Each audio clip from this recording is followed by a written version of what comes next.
Bonjour, si vous écoutez en ligne, on vient ce matin avec un sujet que, dans le jour qu'on vit, il y a beaucoup de chrétiens qui viennent à moi et disent « Qu'est-ce que la prochaine étape? Qu'est-ce que mon futur? Qu'est-ce que je vais faire? Qu'est-ce que je suis appelé à faire? » Et on va voir ce matin qu'il y a des fois que Dieu nous montre seulement le prochain pas. Parce que s'il nous montrait toute la chose, ça serait trop pesant ou trop lourd pour qu'on puisse porter ça. On n'est pas prêt pour porter ça, on n'est pas prêt pour cela. Et ça fait Dieu nous montre le pas, et là, on marche ce pas-là, et là, il nous montre le prochain pas, et on continue, et chaque pas s'en va vers un but, et chaque but s'en va vers le plan. Une fois qu'on a fini, on regarde, le plan est fini, on dit « Ah, c'est beau », et on voit pourquoi chaque pas. Mais dans le moment, des fois, les pas, ça semble, pourquoi que je vais là, pourquoi que je fais ceci? Alors, on va voir ça ce matin.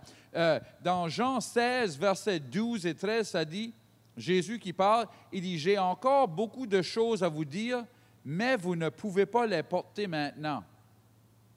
Quand le Consolateur sera venu, l'Esprit de vérité, il vous conduira dans toute la vérité, car il ne parlera pas de lui-même, mais il dira tout ce qu'il aura entendu et il vous annoncera des choses à venir. » Alors, voici que c'est... Les apôtres, ils ont marché avec Jésus pour des jours et des jours et des jours. Et Jésus leur dit, il y a d'autres choses que j'aimerais vous dire, mais vous ne pouvez pas les porter maintenant. Alors, si c'était même pour les apôtres, sûrement c'est même pour nous aussi. Il y a des choses on va voir deux choses qu'on n'est pas prêt pour maintenant, mais c'est le Saint-Esprit qui nous est envoyé pour nous diriger. Alors, on voit ici que c'est le Saint-Esprit qui nous donne le prochain pas. C'est le Saint-Esprit qui nous dit qu'est-ce qu'il faut faire. Alors, des fois, le monde se demande, mais comment... Alors, il y a des différentes manières que le Saint-Esprit peut nous guider. Manière principale, 99% du temps, c'est la petite voix en dedans qui nous dit « fais ceci, fais ça ». Comment de fois que même des petites choses qu'il nous dit, qui est si précieux. Pour moi, j'aime les petites choses parce qu'il est là pour les grosses choses et même les petites choses comme des fois, je m'en vais pour aller quelque part et il dit « Ah, tu devrais faire ceci, tu devrais emmener ceci. Ah non, je suis bien. » Et là, j'arrive là et « Ah, j'aurais dû emmener ça. » Il m'avait déjà dit. Alors, le Saint-Esprit nous guide dans beaucoup de choses. Et pour les pas que l'on doit prendre, on ressentit la voix, mais aussi avoir la paix. Comme Paul dit, je prévois que ce voyage va être dans le péri.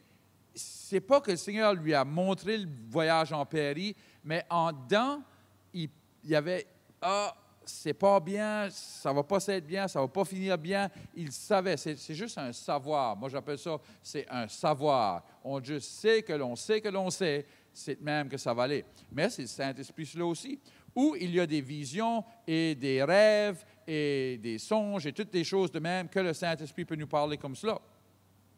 Alors, il nous montre des pas. Et chaque pas nous dirige vers le but qui nous dirige vers le plan de Dieu pour cette circonstance. Et dans Psaume 37 et 23, on va aller droit dedans ça dit ceci. « L'Éternel a fermé les pas de l'homme, et il prend plaisir à sa voix. S'il tombe, il n'est pas terrassé, car l'Éternel lui prend la main et le soulève. » Alors, c'est très important que l'on comprenne que quand même qu'on prend les pas que Dieu nous dit de prendre, il peut y avoir des batailles, ça. Et vraiment, si on regarde ceci, ici, le mot « l'homme », c'est vraiment, ça veut dire homme valiant ou guerrier. Ce n'est pas juste un homme, boum, chaque homme, Dieu. Non, non. C'est le valiant ou le guerrier, celui qui va se combattre contre l'ennemi, qui n'a pas peur, qui fonce envers l'ennemi. Celui qui n'a pas peur de rien, que si Dieu nous dit « fais ceci », il va le faire.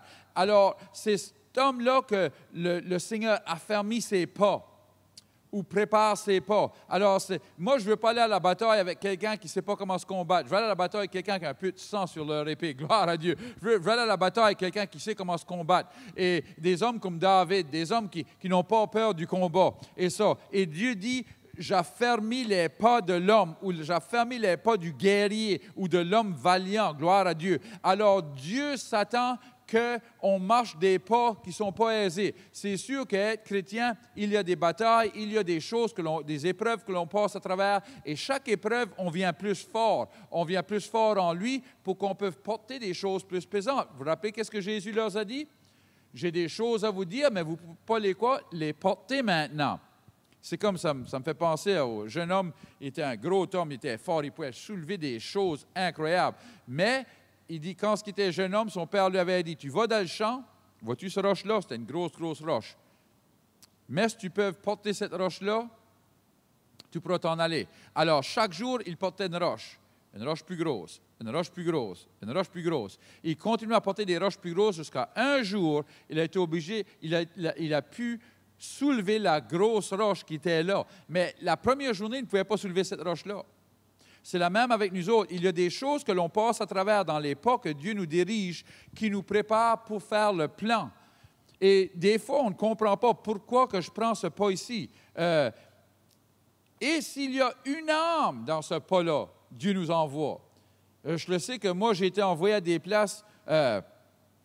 J'ai été envoyé travailler à une place une fois. Ma fille ma fille qui avait 16, 17 ans faisait plus d'argent que moi. J'étais là que je travaillais pour 10 piastres de l'heure. J'avais des enfants à la maison et tout ça. Puis j'étais comme, Seigneur, qu'est-ce que je fais même là? Qu'est-ce que je fais travailler là? Mais dans tout cela, il y a un jeune homme, j'ai fait son mariage pour lui. J'ai pu partager avec toute sa famille. Il y a un autre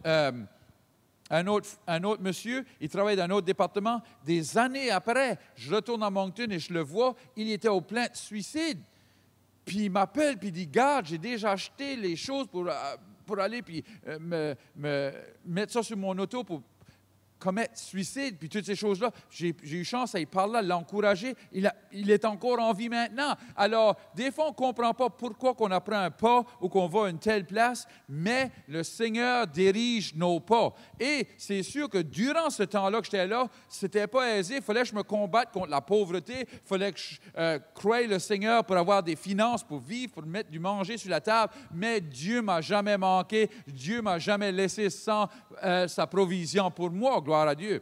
Alors, des fois, on prend des pas et on dit, Seigneur, je ne comprends pas pourquoi je prends ce pas-là. Mais on ne comprendra pas pourquoi le pas-là jusqu'à ce qu'on soit fini et qu'on ait le plein plan. Et là, on regarde de la finition et on dit, ah, je vois là pourquoi je prenais ce pas-là. Alors, il faut qu'on prenne nos pas par la foi. Il faut qu'on comprenne que Dieu a ordonné ces pas-là et on les prend juste par la foi. Gloire à Dieu. Une autre chose qui dit, s'il tombe, il n'est pas terrassé, car l'Éternel lui prend la main. Le mot tombe là, c'est se coucher par terre ou submerger. Des fois, on est découragé. Des fois, quand même, qu'on prend les pas que le Seigneur nous a dit de prendre, on peut venir à une place qu'on est découragé, qu'on veut se coucher par terre, qu'on n'en peut plus, comme guerrier, nos mains sont à l'épée, on ne peut pas même se rouvrir la main. C'est dans ces temps-là que le Seigneur prend notre main et nous soulève, gloire à Dieu. Il nous lève de ça. Il nous donne la force de continuer, gloire à Dieu. Alors, il ne va pas nous laisser là. Une autre chose qu'il faut comprendre, on est appelé à être des guerriers. Savez-vous que seulement 25 à 35% des personnes qui vont pour devenir Navy SEAL le fassent? 25 ans. Puis ça, ce n'est pas juste n'importe qui dit « Moi, je veux être un Navy SEAL ». Non, non. Ceci, c'est les meilleurs des meilleurs dans chaque département de l'armée. C'est eux qui sont donnés la lumière verte pour aller et prendre le cours de Navy SEAL. Et la première chose des Navy SEAL, c'est aquatique, c'est dans l'eau. Seulement 25 à 35% le fassent passer ce but-là. C'est le premier pas. Alors, des fois, il y a des pas qu'il faut faire et ce n'est pas simple, ce n'est pas aisé et il faut qu'on fonce. Ce n'est pas tout le monde qui le fait. Gloire à Dieu, si qu'on se met proche de lui et que l'on ne se décourage pas et que l'on comprend, il va prendre notre main, il va nous soulever, on va le faire au travers de toutes ces épreuves-là. Et on voit du monde qui ne le font pas. C'est très simple. Ils viennent décourager au quoi de même, ils ne se tournent pas au Seigneur, ils ne comprennent pas que quand même que j'ai pris un pas, puis que c'est le Seigneur qui m'a ordonné de prendre ce pas-là, que des fois il y a des batailles, des fois il y a des combats, parce que ce pas-là s'en va vers quelque chose d'autre où je vais pouvoir porter qu'est-ce qu'il me donne à porter là. Gloire à Dieu. Et on sait que qu'est-ce qu'il nous donne à porter, c'est sa vérité, c'est des armes, c'est toutes ces choses-là. Alors, il y a des vérités, des fois, qu'on ne peut pas porter maintenant. Je me rappelle, j'avais été donné un livre par mon beau-frère. Puis quand j'ai commencé à lire, j'ai dit, c'est au-dessus de ma tête, je ne comprends pas ça. Puis là, des années après, je prends ce livre-là de nouveau, puis je commence à lire, puis j'étais comme, c'est ça que je viens juste de prêcher, c'est ça que le Seigneur, la grosse révélation que j'ai eue du Seigneur, c'est dans le livre-là, 100 ans passés. E.W. Kenyon avait cette même révélation-là, gloire à Dieu. Alors, des fois, il y a des choses qu'on n'est pas prêt à porter maintenant. On doit passer au travers des choses avant qu'on puisse porter ces choses-là. Et Dieu va diriger nos pas. C'est pour ça, des fois, on veut aller là, mais Dieu nous emmène ici, il nous emmène tout le tour avant d'aller là, parce que si on irait direct à là, on ne serait pas prêt pour ce qui nous attend là. Alors, Dieu nous amène au travers d'un chemin où on va voir des épreuves, où on va grandir, on va se renforcer, et quand on va arriver là, on va être prêt pour qu'est-ce qu'il a pour nous, gloire à Dieu. Shadrach, Meshach et Abednego étaient prêts à avoir une promotion, mais avant d'avoir la promotion, ils devaient passer au travers du feu, et dans le feu, écoutez-moi, dans le feu, le seul pouvoir que le feu avait, c'était de brûler qu'est-ce qui les arrêtait de pouvoir marcher là puis faire qu'est-ce qui était dans la promotion. Des fois, il y a des choses qui nous arrêtent, des choses que l'on porte, qu'on n'a pas besoin, des choses qui nous ont liés, qu'on doit passer au travers des choses pour ôter ça. Et Dieu nous amène dans le chemin pour qu'on puisse surmonter ces choses et là est tout ce qu'il nous appelle à faire ici. Une fois que l'on comprend ça, on comprend OK, je passe à travers des épreuves, c'est rien, le Seigneur a ça. Dans Jean 16 et 33, ça dit que Dieu, Jésus, que dans le monde, on va avoir des tribulations et toutes sortes de choses, mais il dit, réjouissez-vous parce que j'ai déjà combattu et vaincu le monde pour vous, gloire à Dieu. Alors, Dieu, Jésus, est venu sur la terre, il a vaincu toutes choses pour nous, pour pas qu'on soit vaincu par ces choses-là. Alors, quand l'on marche, on ne marche pas par nous-mêmes. Dans le feu, Shadrach, Meshach et Abednego, il y avait un quatrième dans le feu qui est Jésus. Alors, on a cette assurance que Dieu va nous soulever quand on passe à travers des affaires. Je prie que ça vous aide. Si vous écoutez un matin et peut-être que vous passez à travers de beaucoup de choses, peut-être que vous ne connaissez même pas Jésus, vous n'avez jamais demandé à Jésus d'être votre sauveur, j'aimerais vous donner cette chance ce matin. Ou peut-être que vous avez marché et là, vous avez égaré. Vous êtes la personne qui a submergé, mais vous n'avez pas regardé à Dieu pour vous surmonter. Et maintenant, vous disiez, Dieu, je veux votre aide. Si c'est vous, j'aimerais prier avec vous autres. On va prier ensemble. Seigneur Jésus, je te remercie d'avoir mouru sur la croix pour moi. Pardonne-moi de mes péchés. De ce jour ici, je vais te suivre et je vais me tourner vers toi dans chaque épreuve.